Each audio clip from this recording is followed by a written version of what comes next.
வணக்கம். இப்போ நம்ம பார்க்குறது வந்து அக்சசரிஸ், அடிஷ்னல் அக்சசரிஸு. இப்போ வந்து மெட்டல் ரேட்டர் எல்லாருமே வாங்குவீங்க. ஸோ அதில் டிஃபால்ட்டாக வர்ற காயில் வந்து மேக்ஸிமம் 11 இன்ச் இருக்கும். வேங்கிஸை பொறுத்த வரைக்கும் 12 இன்ச் கொடுப்பாங்க. சர்க்கிள் காயில்னால் 11 இன்ச் தான் டிஃபால்ட்டாக வர்ற காயிலோட size, maximum size. So 11 inch காயில்னால் இந்த சைஸ் இருக்கும். இதான் 11 இன்ச்சு. இதில் போட்டிருப்பாங்க CTX 11 அப்படின்ட்டு போட்டிருப்பாங்க.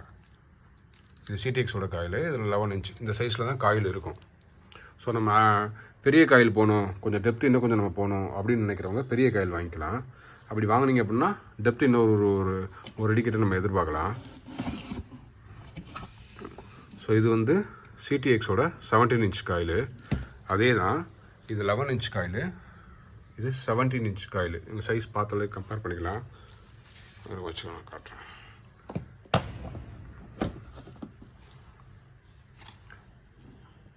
ஸோ இந்த காயில் நம்ம தூக்குறதுக்கு இதுவே ஒரு 1.5 kg கிட்ட வரும்னு நினைக்கிறேன்.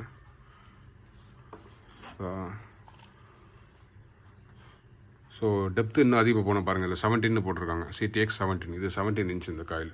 ஸோ டெப்த்து இன்னும் போகணும், டெப்த்து இன்னும் ஒரு 1 ஃபீட்டு போகணும் அப்படின்னா இந்த மாதிரி அடிஷ்னல் காயில் எல்லா மெட்டல் ரேட்டருக்குமே அவைலபிள் இருக்குது. இது CTX மாடலோட மெட்டல் ரேட்டர் காயில். இதே மாதிரி ஈக்குனாக்ஸ் இருக்குது, அப்புறம் மேன்டிகோருக்கு இருக்குது, வேங்கிஸ்க்கு இருக்குது. நம்மகிட்ட எல்லா மாடலுமே இருக்குது. வேங்கிஸு, ஈக்குனாக்ஸு, CTX, கோஃபைண்டு. தேவைப்படுறவங்க இன்ஃபார்ம் பண்ணுங்கள். நியூ ஸ்டாக்ஸ் அவைலபிள் இருக்குது, பின் பாயிண்டரும் அவைலபிள் இருக்குது. ஏதாவது தேவைப்பட்டால் கூப்பிடுங்க. நல்லது.